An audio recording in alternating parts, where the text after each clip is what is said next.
There's a shot where Manito takes an axe and throws it right by Rock's head. Now, of course, you can't do that for real. You couldn't actually move the camera through space fast enough to do what we really wanted, so we shot it as 3 separate pieces. One with the actor throwing the axe, the other with the camera moving through space, and finally whipping past Rock's head. So the first thing we did is we put all those together in one continuous shot, kind of blended the edges, and then we go back and animate an axe traveling through frame. Last touch, we actually light it in the scene and put in little touches like a little flash right in the camera to make the whole thing work.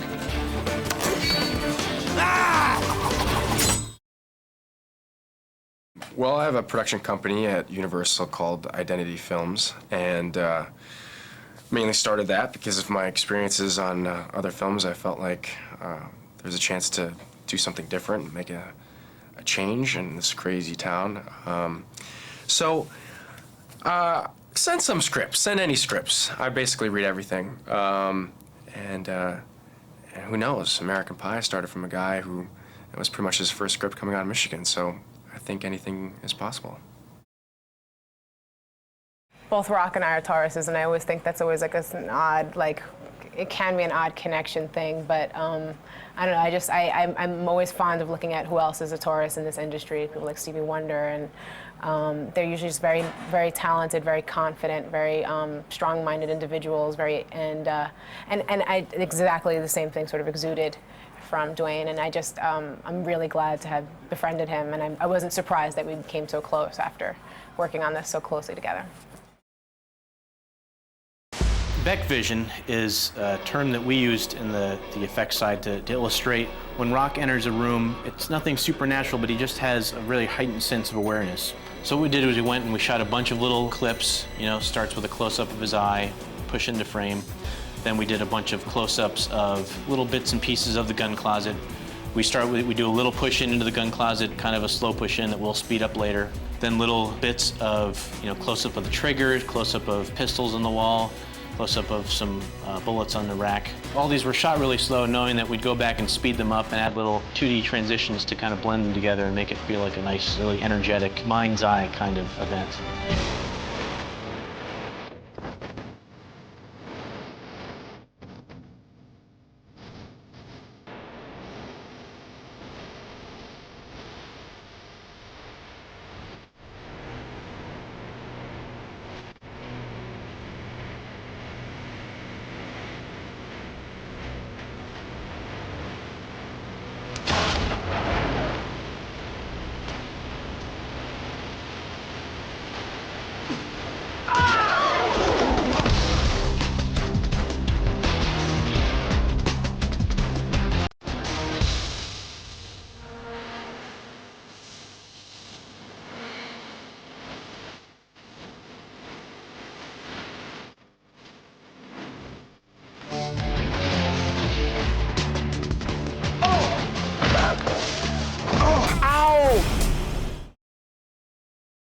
Some of my favorite Sean scenes, one of them would have to be what I'll call the P scene, as we're trekking through the jungle trying to get back to the airstrip, and Sean just stops in his tracks, and he's like, I gotta pee. And why I like that, because most of that scene was completely ad-libbed, and Peter, knowing our chemistry, just said, you know what, this is the type of scene, it's difficult to write how you're gonna actually talk about pee and getting peed on and unzipping the guy's zipper and helping him pee. He just said, you guys just do your thing, I trust you guys, ad-libbing ability and your chemistry, and just do it. And I thought Sean was really, really funny in that, especially when he asked me to open his zipper and take his yin-yang out. I'm like, no, man, hell no. And he's like, come on, don't make it weird. It's like, dude, you just made it weird, stop it. Here's the great part about Peter Berg. Number one, he's come from an acting background. He writes, he directs, and he has a really, really good energy, and he brings a strong energy and a vibe to the set every day, which is very important. And Peter's great because he always had this megaphone, and sometimes in the middle of the scene he'll just start rapping, and he's like, say yo baby, yo baby. He'll just come up with some crazy shit. So there was this one time where it was when we were all surrounded by the rebels, and there was one extra in particular who just looked, he's probably in his 50s or 60s, and he's kind of just sitting there, and he's got a gun in his hand. And I don't know how Peter noticed him. I think as the camera panned across all the extras, and Peter was like, "No, going close to this guy." And everybody's like, "What are we doing?" It's like, "No, just going close to this guy." So the camera goes in close to him in the shot, and this guy, by the way, is a Latin guy, and he has a really strong, heavy accent. You really can't understand him. And Peter was like, "Okay, now I want you to say, 'Get ready, bitch. I'm bringing the funk.'" And the guy would be like, "Get ready, bitch. I bring funk." And he's like, "Yeah, now say, 'I'm gonna kick your fucking ass.'" And the guy, he's terrified now. He's like, "I kick your fucking ass." This is the funniest thing. Again, you had to be there. Getting in shape. Do a movie with The Rock. Stand next to the guy and you realize Daddy's got to get to the gym. So that was my motivation. Get up, go for a jog, watch what you eat, do a few sit-ups, do a few push-ups, see how in shape The Rock is, and go back to the gym. That's all I did.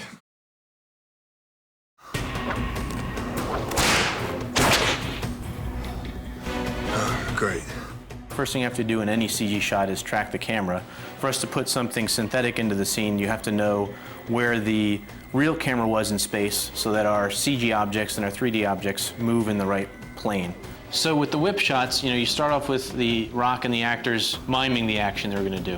When you're doing it slow motion, it becomes even more critical. In this one, in real time, it looked like they got it right, but when we slowed it down, you could see that Rock's hand just didn't quite move fast enough for the whip to react right. So in rare situations, we actually go back in and try to rework that. We'd move his hand faster and slow down the action of the guy throwing the whip and rebuild the background so we had something that's actually more in sync. So that gave us something that we'd actually now go back and lay our 3D whip into.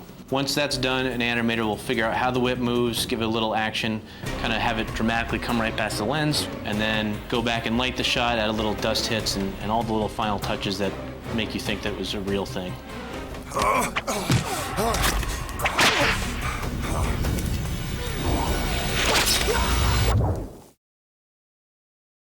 Chris Walken is, first of all, he's a tremendous actor, and I think he's one of the greatest actors of our time. And it was really an honor and a pleasure to work with him, to be in scenes with him, and he helped me tremendously, and I really appreciate that. And he has a quirky side to him, and he has a certain rhythm and a certain intonation when he speaks. And it's really fascinating to watch him work and watch him do a monologue and listen to him and look at his timing. It's really fascinating. I remember one time in particular and it's a story we've told a couple of times, but we were all talking off camera, and he's a big fan of the Rolling Stones, and he's like, "Yeah, the Rolling Stones, I want to go see them. They're coming into town next week, August 17th. And like, "Oh, cool, let's get tickets. And like 2 minutes later, I'm like, "Chris, it's November now, and you're talking about a concert that's already happened." He's like, "Oh, yeah." It's one of those stories that you had to be there to really appreciate how funny it is, because now me telling you is not that funny. There are literally hundreds of bulls that come through the town of El Dorado, and they're trampling the guys. It's complete and utter destruction of the buildings, of everything that's in the bulls' way. I mean, they just run everything over. Not to mention, there is probably 8,000 pounds of bullshit everywhere, and I'm not shitting you. Everywhere, and it stunk. And every once in a while, you get a waft of that, and it just stunk to high heaven. And one of the bulls got loose, and it just happened to be one of the bad, nasty bulls that had diarrhea and was just pissed off that he was there on the set. And he wound up coming behind me, and everybody ran away, but not me. I just stood my ground. I stood up, went like that. Bull took off. That's bullshit. It was a lot of fun being the only estrogen on this film. It was pretty startling because, there's definitely a lot of chemistry going on between myself and both Dwayne and Sean. But and it was kind of interesting because in the very beginning when we first started, it was scripted. I was going to kiss both of them, like sort of in the middle and at the end, say goodbye to them. And it was like this whole thing where I was sort of like playing both of them, and I was really grateful when all of that was sort of taken out, and it wasn't we weren't playing on it that I had to have a girlfriend kind of role at all. It was like she had her own storyline, very compelling, kind of doing her own thing, and so it was kind of fun being sort of kick-ass, but it wasn't ever like just trying to be brawn and bitchy with these two guys. It was always it's still kind of fun bringing the feminine aspect of that, and it was wonderful playing. I mean, playing sort of the tough girl in between the two and sort of flirting with the both of them and really never giving in, because it wasn't about that, and it was pretty great. When I first came in to rehearse, I had like fake an accent. I hadn't ever learned like a Portuguese accent. It was really impossible to come across a tape or anything like that. And I remember coming in for Pete Berg and reading with Dwayne, and he made me sing like a song where he was doing like Row, Row, Row Your Boat. Teach her how to sing the song Row, Row, Row Your Boat. She's never heard it before. Oh, you want me to sing? No, teach her how to sing Oh, it. okay. Row, Row the boat. No. Okay, sorry, I'll try again. Row the boat. No. In that script, I was still supposed to be kissing him. And so when I went in, I actually kissed Rock, and it was just hilarious because there was this whole, I don't think he was expecting it. It was sort of like, I wasn't really expecting it. It ended up not being in it. So there's some footage somewhere of me like kissing Dwayne, supposedly in character. I'm sorry.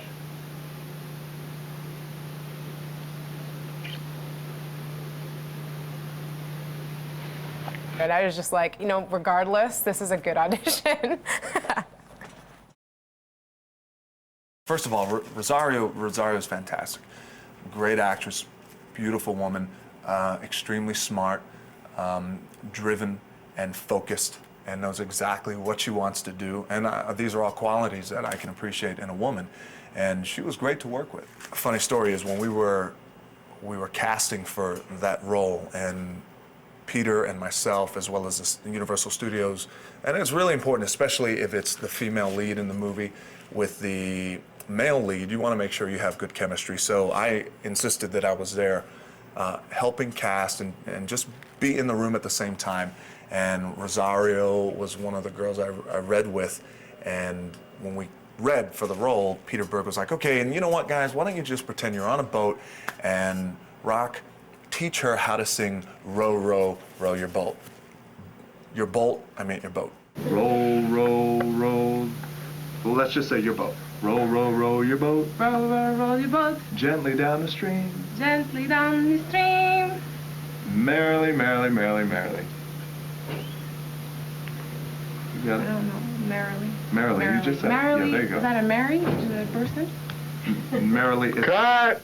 And that was funny because I was trying to teach her, okay, well, no, the line goes like this, it goes like this. And finally, Peter Berg's like, sorry, I'll put your head on Rock's shoulder. So she puts head on Rock's shoulder. And I'm like, ooh. I'm like, come on. He's like, Rosario, just kiss him. She's like, kiss him? He's like, just kiss him. I'm like, Be safe. Do that again. Make the kiss just a little more lingering. Nothing like freaky, just a little more.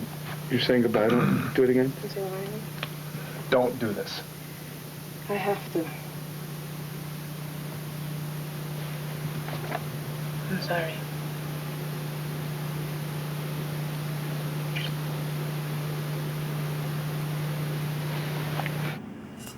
and it was fantastic, but with no tongue. Arnold being in the movie was really interesting because he had come over to have lunch with me, and he was on the set, and it was me, Arnold, and Peter Berg, and we were having lunch, and Peter kind of whispered to me, he's like, should I ask Arnold to be in the movie? I was like, hell yeah, ask him. So he's like, hey, Arnold, do you want to be in the movie? And I was like, yes, I'd love to be in the movie. I mean, just like that it happened. So it was a really, really cool thing, and I appreciate that. I mean, he took his time out of his busy schedule to do one scene, and the scene worked out really, really well. Very funny. It's fun. You know, in the rundown, we had a lot of interesting experiences. You know, I saw Rock make love to a monkey, hanging upside down, nonetheless. It was kind of a weird Tommy Lee thing to do, but anyways, another thing that was a little odd, I was doing an interview for EPK, and I just felt like the back of my head getting hot. It was like the sun was just hitting it, and apparently the sun was reflecting off of somebody's big ass, and it was Pete Berg, and two other guys pulling down their pants. Saw a little bit of a scrotum sack. If you're into that sort of a thing, you'll probably enjoy it on the DVD. But so it was just like a bit of a combo problem that I had, the visual and also the smell of Pete's dirty white scrotum sack ass. The mud fight. It's a big fight between me and Harvey. It's Christopher Walken's brother in the movie. I'm not even sure if you know that, but basically he and I have had a little bit of history. We hate each other. Car crashes in to the water tower. Water tower comes down, and a big crazy mud fight comes out. Wow, I was freezing. I worked my ass off. John Grise. Hey, listen, if you clicked on the little Easter egg, you know what I'm talking about. We worked hard on that one. So you know what? Maybe we could have ourselves our own little private screening. You come over, we'll make some popcorn, light. I enjoy the salt, and we'll just remember fondly our little rumble tumble in the mud, okay? Because nobody else will have seen it in the theater. For the role of playing Beck, I wanted to slim down just a little bit more. I thought that this was a guy who wasn't necessarily trained in martial arts or any specific fighting style, but I did think that he had an innate ability to kick ass in terms of coming from the street, and he's come from the street, and he just has a style we'll just call Beck style, which is option A is I whip your ass, option B is I whip your ass twice. So there is no option C. And basically what I did, I incorporated a lot more plyometrics in my workout, which are a series of whether it's jumping on and off of boxes or drills in between cones and things like that. Basically taking the place of doing aerobics, cut back my weight training by about 20 minutes. So I was going about 30 minutes weight training and an additional 40 minutes of aerobic and plyometric work.